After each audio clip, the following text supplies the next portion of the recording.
setiap ibadah kita melalui amal-amal agama yang telah dicontohkan oleh baginda Nabi Muhammad SAW. Jemaah yang dimuliakan Allah Subhanahu wa Ta'ala, pada pagi hari ini kita akan membahas surah Abasa. Alhamdulillah surah An-Nazi'at sudah beres. Sekarang kita akan membahas setiap ayatnya, yaitu surah Abasa. Jemaah yang dimuliakan Allah Subhanahu wa Ta'ala, Abasa artinya bermuka masam. Abasa. Maka Allah katakan dalam Al-Quran, Abasa wa tawalla. Ini khitabnya. Surat ini atau ayat ini ditunjukkan kepada Nabi Muhammad. Abasa wa tawalla, dia Nabi Muhammad, yaitu bermuka masam dan berpaling. Apa yang menjadikan Rasulullah SAW bermuka masam dan berpaling? Anja'ahul a'ma, telah datang kepada Nabi Muhammad a'ma, yaitu seseorang yang buta. Jemaah yang dimuliakan Allah, asbabun nuzul daripada ayat ini, satu hari baginda Nabi Muhammad SAW sedang berbincang-bincang dengan pembesar Quraisy, namanya Ubay bin Khalaf. Dia bukan hanya pembesar Quraisy tapi musuhnya Rasulullah. Karena Ubay bin Khalaf ini begitu bencinya kepada baginda Nabi, bahkan berusaha untuk membunuh Nabi.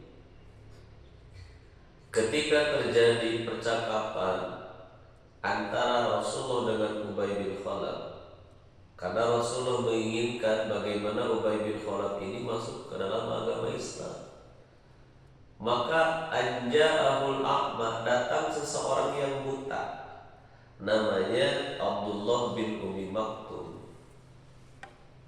Seseorang yang buta datang kepada baginda Nabi, dan ketika Rasulullah berbicara, dia berbicara. Ya, namanya juga orang buta, Pak ya. Berbicara, meminta pendapat kepada Rasulullah SAW. Maka Rasulullah SAW berpaling ketika itu dan ditegur sama Allah Subhanahu wa Ta'ala melalui surah Abasa ini. Ada dua kisah jemaah yang dimuliakan Allah tentang Ubay bin Khalaf ataupun Abdullah bin Umi Maktum. Satu hari Abu Jahal mengumumkan kepada orang-orang Quraisy, siapa yang bisa membunuh Muhammad. Maka ketika itu Ubay bin Khalaf dia mengacungkan tangannya. Wahai Abu Jahal, wahai Abu Lahab, akulah yang akan membunuh Muhammad, kata Ubay bin Khalaf. Maka jemaah yang dimuliakan Subhanahu wa Ta'ala, kabar ini sampai kepada baginda Nabi Sallallahu Alaihi Wasallam. Maka ketika terjadi pertemuan antara Rasulullah SAW bersama Ubay bin Khalaf, bagaimana Ubay bin Khalaf ini terus didakwahi oleh Nabi supaya dia masuk ke dalam agama Islam. Tapi karena kebenciannya yang begitu besar kepada Rasulullah, maka Ubay bin Khalaf ini Allah tutup hidayahnya sehingga dia tidak masuk ke dalam agama Islam. Maka satu hari bertemu dengan baginda Nabi, kata Ubay bin Khalaf, wahai Muhammad, aku akan membunuhmu. Tetapi ketika itu Rasulullah mengatakan, wahai Ubay, sesungguhnya akulah yang akan membunuhmu. Akulah yang akan membunuhmu. Maka peperangan terjadi, jemaah yang dimuliakan Allah. Rasulullah menyampaikan kepada 4 sahabatnya, Abu Bakar, Sayyidina Umar, Sayyidina Utsman, Sayyidina Ali, bahwa ketika nanti terjadi peperangan itu akan ada orang yang akan mendatangiku dan akan siap membunuhku. Namun jemaah yang dimuliakan Allah, Sayyidina Umar mengatakan, ya Muhammad, sebelum dia membunuh engkau, aku yang akan pertama kali memenggal kepalanya. Maka terjadilah peperangan jemaah yang dimuliakan Allah. Ketika berkecamuknya peperangan antara orang Islam dengan orang kafir, Ubay bin Khalaf terlihat oleh Sayyidina Umar. Maka kata Sayyidina Umar, aku akan mendatangi dia, kemudian aku akan bertarung sampai habis daripada umurku, sampai habis daripada nyawaku, kata Umar.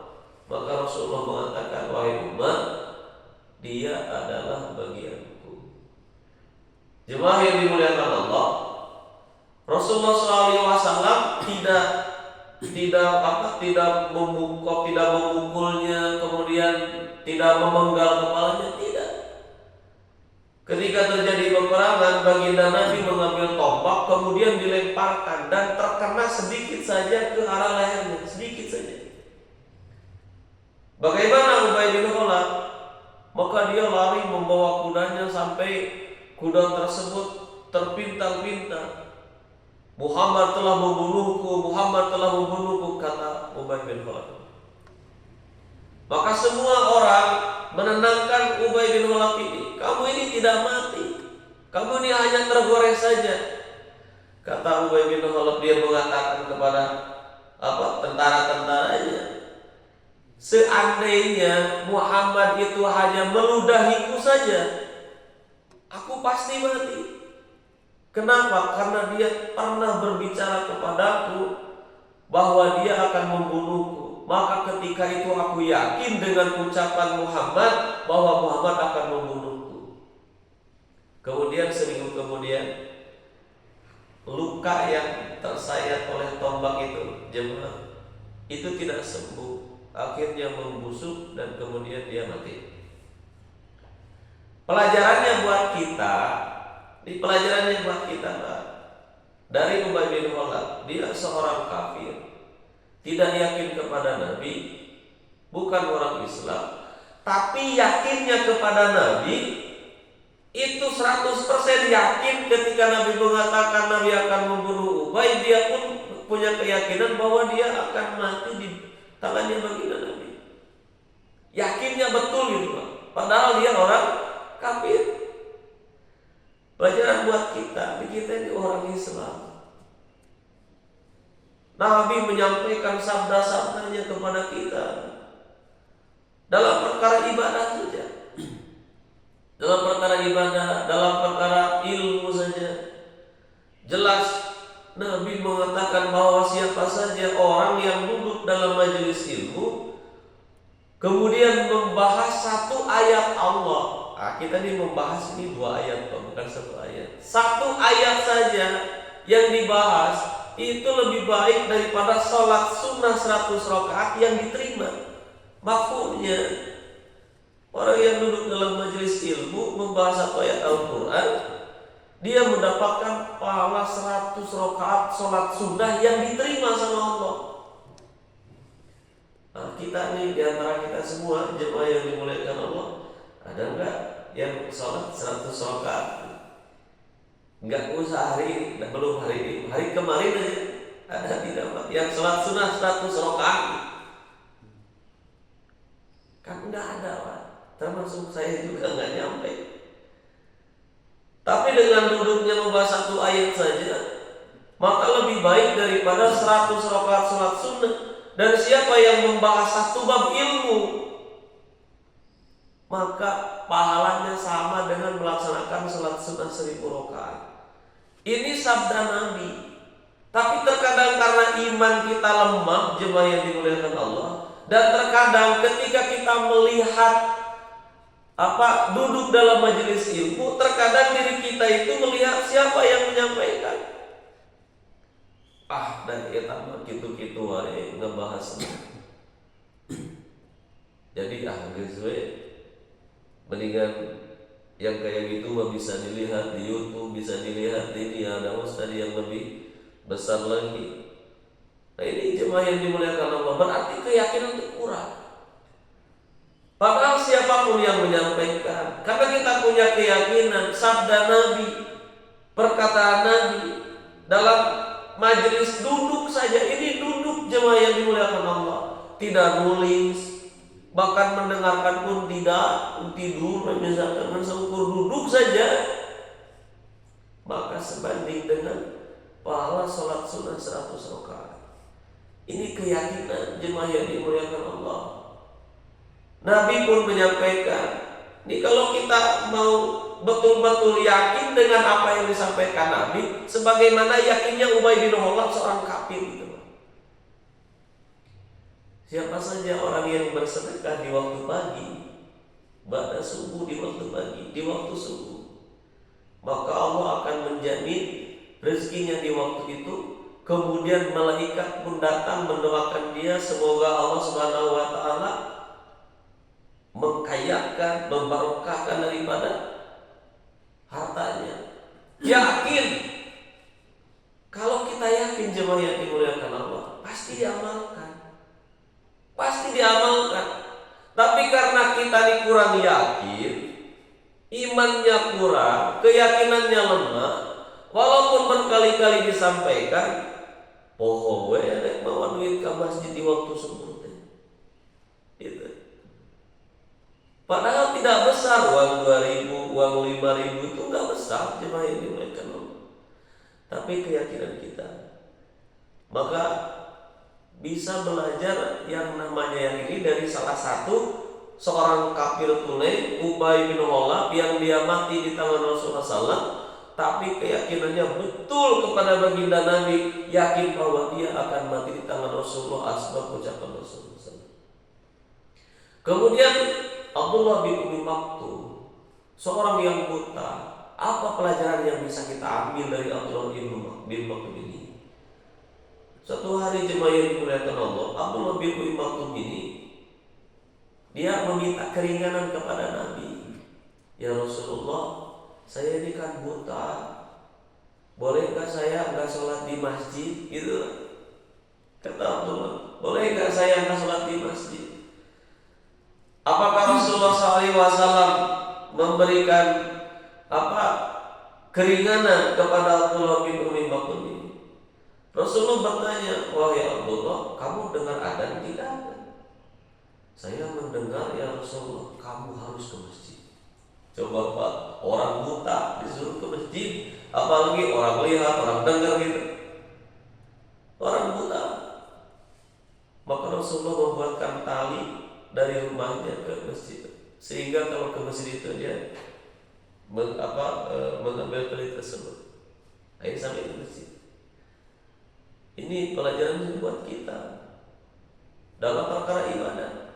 Yang tadi dalam perkara keyakinan, Ubay bin Khalaf, Abdullah bin Umi Maktum dalam perkara ibadah. Orang buta saja jemaah yang dimuliakan Allah, Rasulullah SAW masih menginginkan bagaimana dia sholat berjamaah di masjid. Kenapa Rasulullah begitu tegas dalam perkara ibadah kepada Abdullah bin Umi Maktum ini? Karena sholat di masjid ini besar pahalanya. Sholat berjamaah di masjid ini besar pahalanya. Sehingga kalau ada orang yang bisa lihat, sehat, bisa jalan, kemudian tidak pergi ke masjid melaksanakan sholat berjamaah ketika adzan berkumandang, maka sungguh sangat disayangkan. Seorang Abdullah bin Umi Maktum, yang mana dia seorang yang buta, pun sama Nabi SAW masih disuruh untuk pergi ke masjid dalam melaksanakan sholat berjamaah. Jemaah yang dimurah Subhanahu wa ta'ala, maka dua ayat ini ya, ini menceritakan tentang Rasulullah SAW berbicara kepada Ubay bin Khalaf, kemudian datanglah Abdullah bin Umi Maktum. Nah, jemaah yang dimuliakan Subhanahu wa ta'ala, bahkan sampai Allah katakan, wa ma yudrika la'allahu yatazakka. Tahukah kamu wahai Muhammad, boleh jadi dia datang kepada kamu Maktum itu karena satu, ingin dia bertaubat, memperbaiki dirinya. Jadi sama Rasul ini dicuekkan Pak Abdullah bin Umi Maktum itu, sehingga ditegur sama Allah Subhanahu wa taala. Dan setelah turunnya surah Abasa ini, baginda Nabi Shallallahu alaihi wasallam terus memperhatikan daripada Abdullah bin Umi Maktum, bahwa bahkan Abdullah bin Umi Maktum ini dijadikan juru adzan selain daripada Bilal setelah terjadinya perbincangan daripada surah Abasa ini. Cuma yang dimuliakan Allah, semoga Allah Subhanahu wa taala karuniakan kesehatan kepada kita, sehingga Allah berikan hidayah, tetapkan iman, sehingga kita ini bisa melaksanakan taklim seperti ini. Siapapun orang yang menyampaikan, istiqomah dalam amal, dan mudah-mudahan walaupun amal kita ini sedikit dan tidak lama, ya, amal yang sedikit tapi dilakukan dengan ikhlas, apa kata Rasulullah, itu telah mencukupi. Subhanallah bihamdihi, subhanakallahumma wa bihamdika, asyhadu an la ilaha illa anta, astaghfiruka wa atubu ilaik. Assalamualaikum warahmatullahi wabarakatuh.